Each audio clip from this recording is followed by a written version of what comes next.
नंद जी गए हैं टैक्स भरने के लिए कंस को।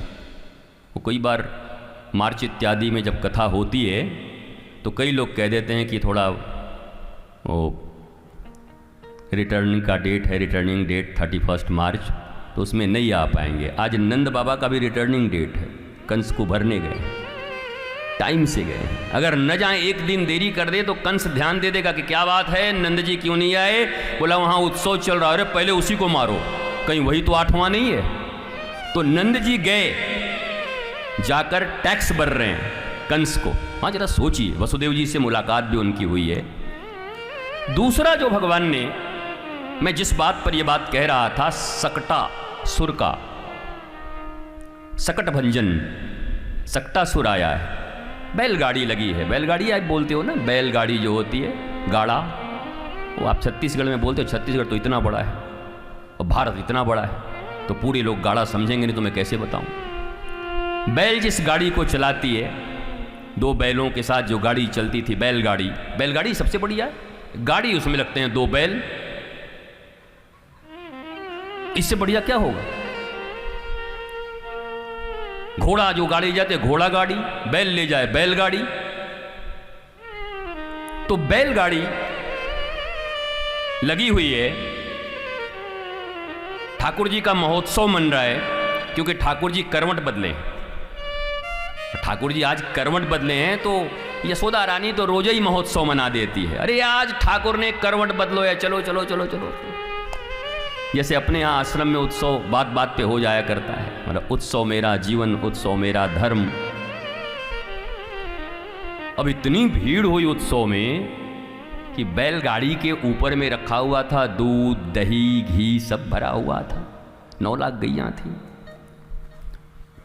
और ठाकुर जी इधर पालने में, तो एक ने उठायो, यशोदा ने सोची पता नहीं कौन कौन आवेगा छुएगा, बैलगाड़ी के नीचे जाके टांग गई उनको। ठाकुर बोलो बताओ, उत्सव हमारे लिए,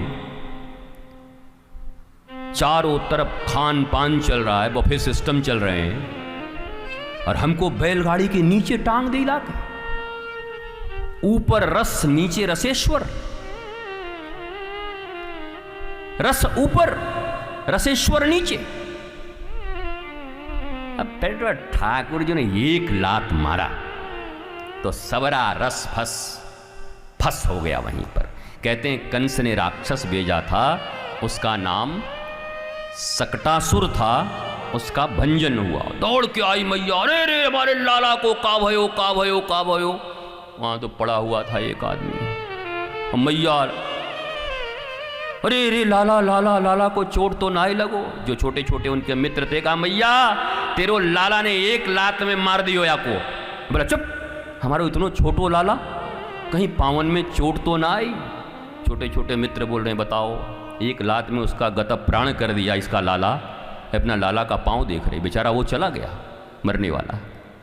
छोटे छोटे बच्चों को कभी कोई सुनता नहीं। यहां पर एक बड़ी प्यारी बात है, सत्य कभी सुना नहीं जाता। यद्यपि बच्चे सत्य बोल रहे हैं कि एक लात लाला ने मारा और सकटासुर गया, पर बच्चे सत्य बोलते हुए भी उस सत्य को स्वीकार यशोदा माई नहीं कर पा रही हैं। जीवन में तुम्हारे भी कई ऐसे सत्य हैं जो तुम्हारी अयोग्यता के कारण, निर्धनता के कारण, समाज में तुम्हारे स्टेटस नहीं होने के कारण तुम्हारे सत्य को नहीं सुना जाता। लेकिन तुम क्यों परेशान हो सुनाने को? सत्य तो जीने के लिए मिला है, सत्य बांटने की इतनी जल्दी भी क्या है तुम्हें? और जिस सत्य को बांटने के कारण तुम्हारे हृदय में पीड़ा हो जाती है अगर तुम्हारी कोई बात नहीं सुनता, इसका मतलब सत्य में और धर्म में जीना तो अभी पूर्ण रूप से तुमने सीखा ही नहीं, फिर बांटने क्यों निकले हो? गुरु करे अपमान तो बढ़े शिष्य का मान। अगर ये भाव तुम्हारे जीवन में आया ही नहीं है, पूर्ण रूप से तुम ही अभी इसका आप्यायन नहीं कर चुके हो, तो तुम क्यों बांटने के लिए निकले हुए? पहले खुद तगड़े हो जाओ। नहीं, वो एक पिक्चर मैंने देखा, खली के साथ राजपाल यादव उतर गया था। कोई पिक्चर था, पहलवान बन के, खली और राजपाल यादव। बताओ, इतना बड़ा बेचारा राजपाल यादव, खली इतना बड़ा, ग्रेट खली। तो अभी आप स्वयं धर्म के क्षेत्र में, ज्ञान के क्षेत्र में आपका पूर्ण विकास नहीं हुआ और आप उसे बांटने चले, और बांटते समय आपको अपमान महसूस होता है।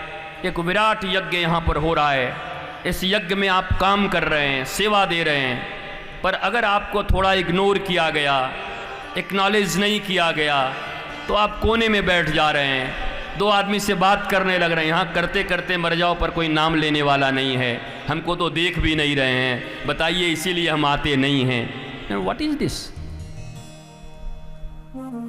क्या इस यज्ञ से तुम यही ले जाओगे? मस्ती से तुम लगे हुए हो और दिखाना भी किसको चाहते हो? देखने वाला तो तुम्हारे भीतर ही बैठा है, जो तुम कर रहे हो पल पल तुम्हारे साथ है, फिर किसके लिए परेशान? क्या बात है, क्यों हैरान हैं हम? किस चीज की हैरानी है?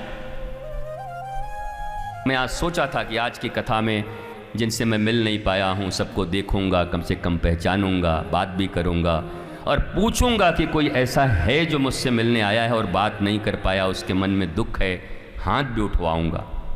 लेकिन उसके पहले मैं ये कह दे रहा हूं कि अगर ऐसे दुखी होते रहोगे, अगर ऐसे विचार तुम्हारे बनते रहेंगे, तो फिर सेवा प्रदर्शन का स्थान हो जाएगा। सेवा से तो एक दिन गोविंद का दर्शन होना है तुमको, और अगर सेवा प्रदर्शन में खर्च हो गई तो दर्शन से वंचित हो जाओगे। सेवा प्रदर्शन में खूब करो, खूब आनंदित होकर करो, एक एक कर्म करो। कोई धक्का दे दे तब भी मुस्कुराते हुए चले जाओ, वाह आज वृंदावन में ठाकुर ने धक्का दे दिया। भाई वृंदावन में और धक्का देने वाला हो भी कौन सकता है? जब कण-कण में ठाकुर जी हैं तो धक्का देगा कौन है? वही धक्का देंगे, वही छेड़ेंगे, वही हटाएंगे। तो यह मन में भावना रखकर प्रतिपल सेवा करते रहें, निरंतर सेवा करते रहें, और आप देखेंगे कि ठाकुर जी की ऐसी कृपा आपके ऊपर होगी